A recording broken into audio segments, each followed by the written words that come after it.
Hello मेरे प्यारे बच्चों, आज मैं भौतिक यानी फिजिक्स से परावर्तन के बारे में यानी reflection of light 10th class के लिए रिफ्लेक्शन और रिफ्रैक्शन यानी परावर्तन और अपवर्तन, ये दो चैप्टर है। दोनों में डिफरेंस ज्यादा का नहीं है, थोड़ा का है। और आज मैं केवल ट्रेलर बताने जा रहा हूं। अगर आप इस ट्रेलर पर अच्छी तरह से अगर ध्यान देते हैं तो आप लाइट वाले चैप्टर का हर पॉइंट, हर सवाल का जवाब आप इजीली दे सकते हैं और क्विकली दे सकते हैं।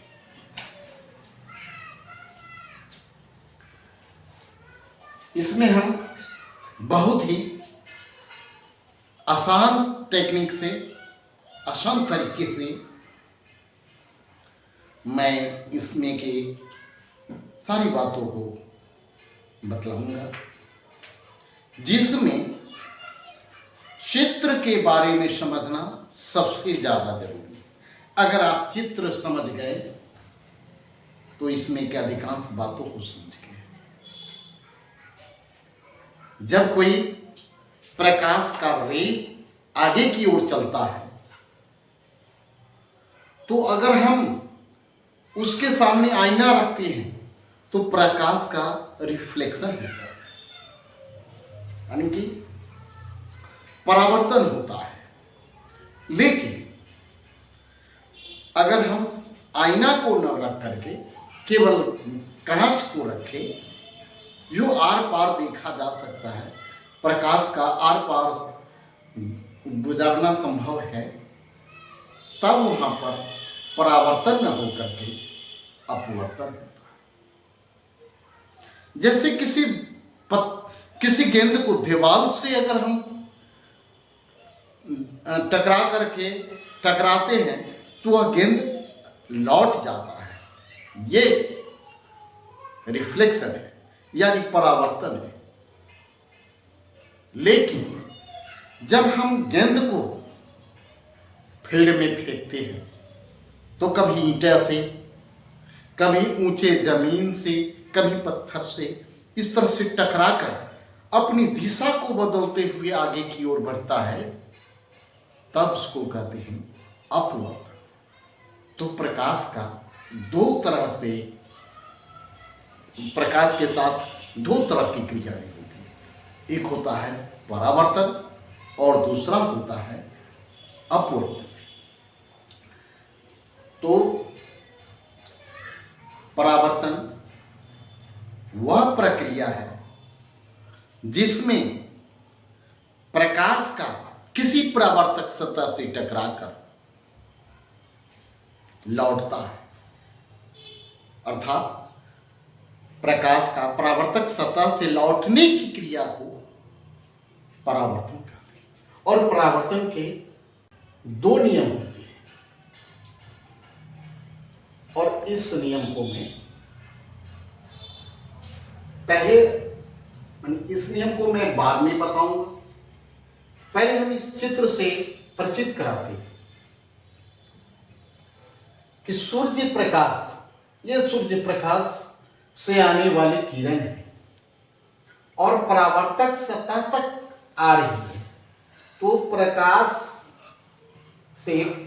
प्रकाश किरण का परावर्तक सतह तक आने वाली किरण को आपतित किरण और परावर्तक सतह से लौटने वाली किरण को परावर्तित किरण कहते हैं।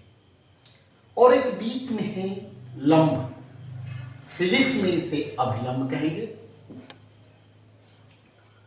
अभिलंब और आपतित किरण के बीच बने कोण को आपतन कोण, जिसे आई से सूचित करते हैं, और अभिलंब और परावर्तित किरण के बीच बने कोण को परावर्तन कोण कहते हैं, जिसे हम आर से सूचित करें। इसके बाद है अवतल दर्पण और उत्तल दर्पण। ये एक गोला का एक रूप है। इसमें से हम काट लिए और इसका जो अंश केंद्र होगा वह हो गया वक्रता केंद्र, जिसे हम सी से सूचित करेंगे।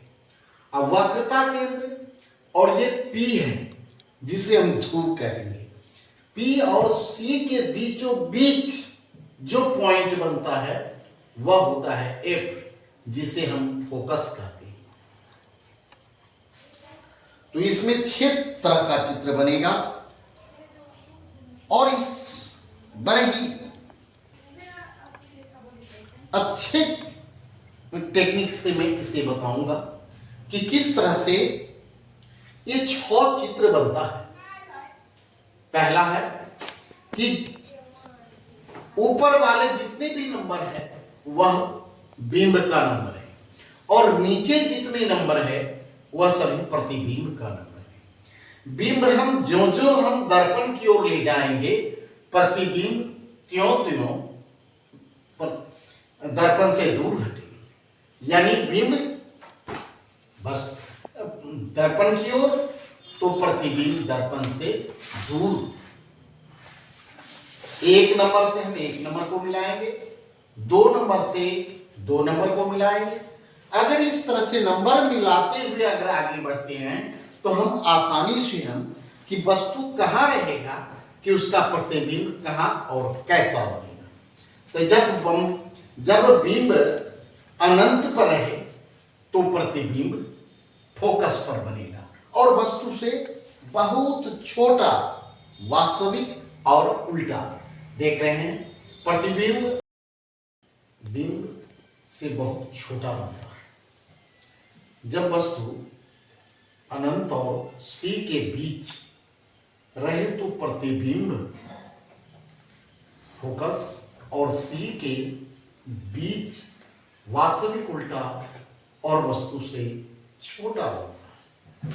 देखिए, 2 नंबर से हम 2 नंबर वाले को, उसी तरह से 3 नंबर वाले को 3 नंबर से मिलाएंगे। ऊपर है बिंब, नीचे है प्रतिबिंब। जब बिंब वक्रता केंद्र पर हो तो प्रतिबिंब वक्रता केंद्र पर ही बिंब के बराबर वास्तविक और उल्टा बनेगा।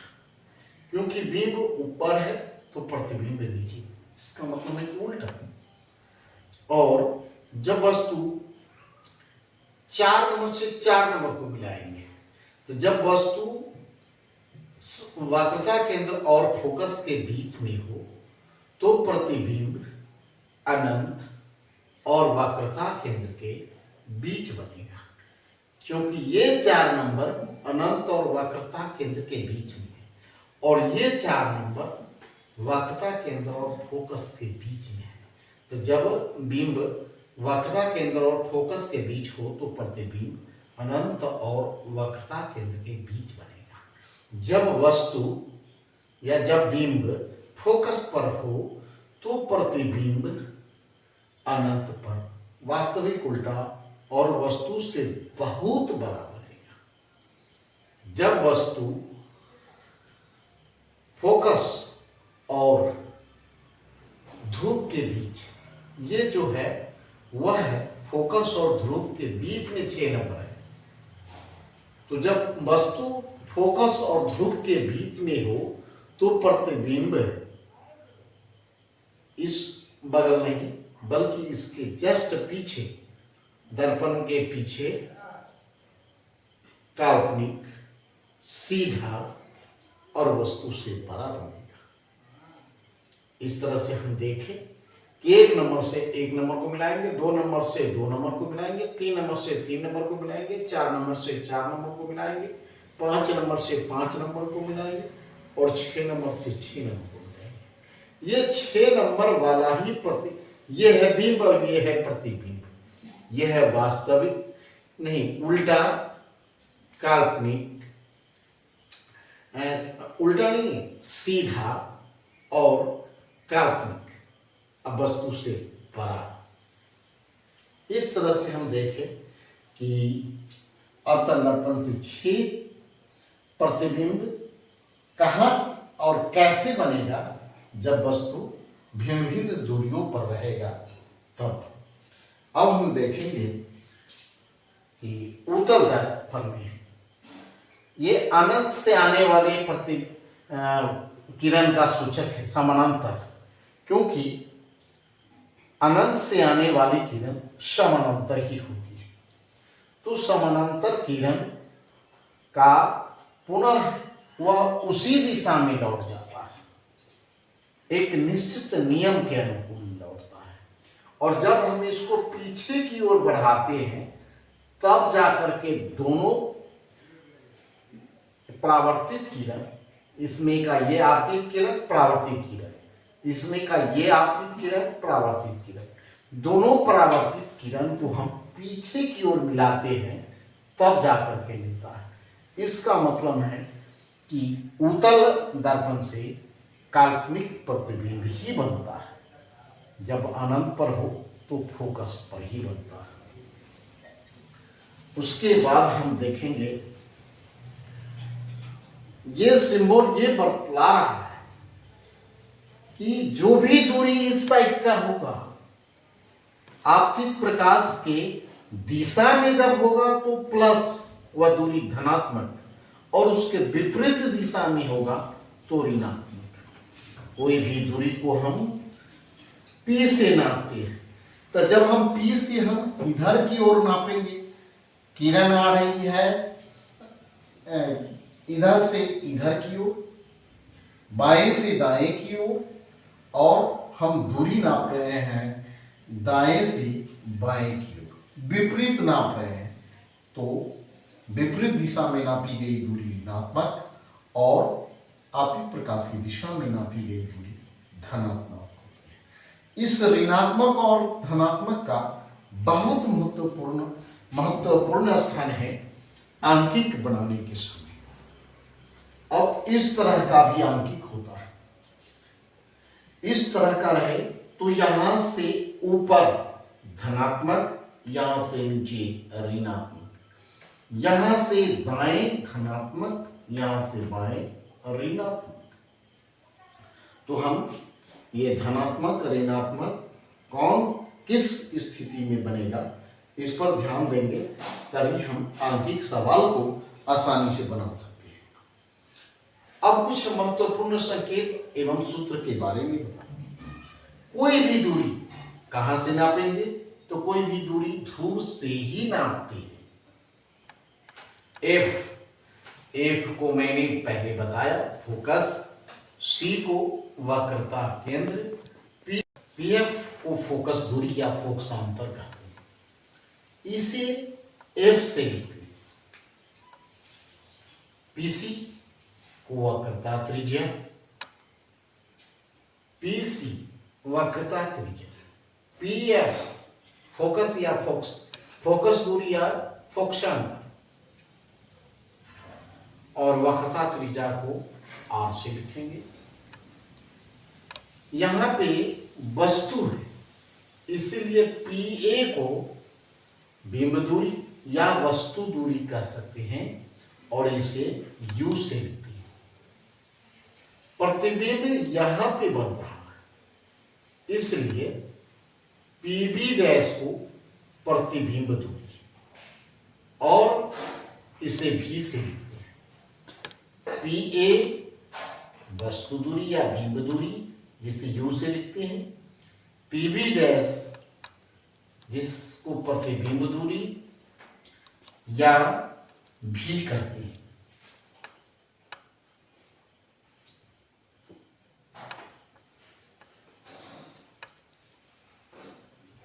अब हम कुछ सूत्र के बारे में बताएंगे। आर वक्रता त्रिज्या बराबर 2f, यानी 2 गुणी फोकसांतर या फोकस दूरी। f is equal to r/2 यानी वक्रता त्रिज्या बटे 2, फोकस दूरी बराबर वक्रता त्रिज्या बटे 2। दर्पण सूत्र जिसका बहुत ही महत्व होता है इस चैप्टर के लिए, यह सूत्र है 1/u plus 1/v is equal to 1/f।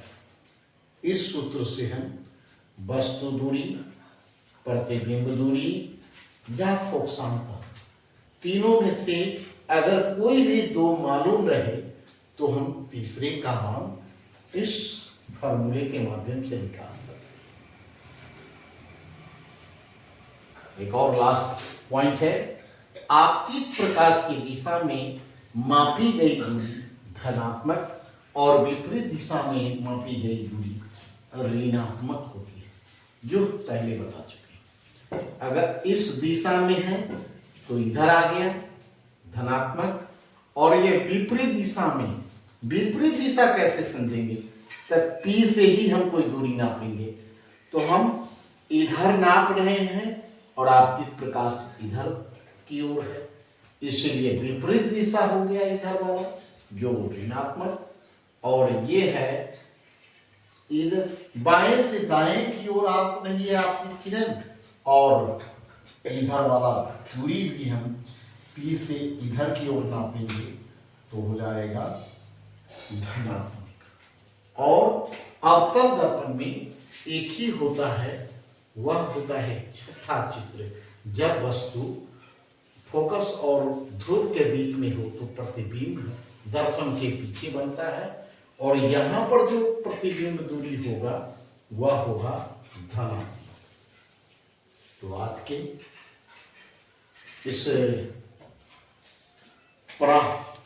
प्रकाश के परावर्तन वाले कई तरह से हमने उससे बतलाया, और आप अगर ध्यान दे देंगे एक दो बार इस वीडियो को तो आप आसानी से इसके सारे सवालों को जवाब दे सकते हैं। और नेक्स्ट वीडियो में हम कल यानी कि हम 10 मार्क की केमिस्ट्री से मिलेंगे पहले चैप्टर के साथ, और जरा वीडियो देखने के बाद सब्सक्राइब भी कीजिएगा। जय हिंद, जय भारत, गुड नाइट।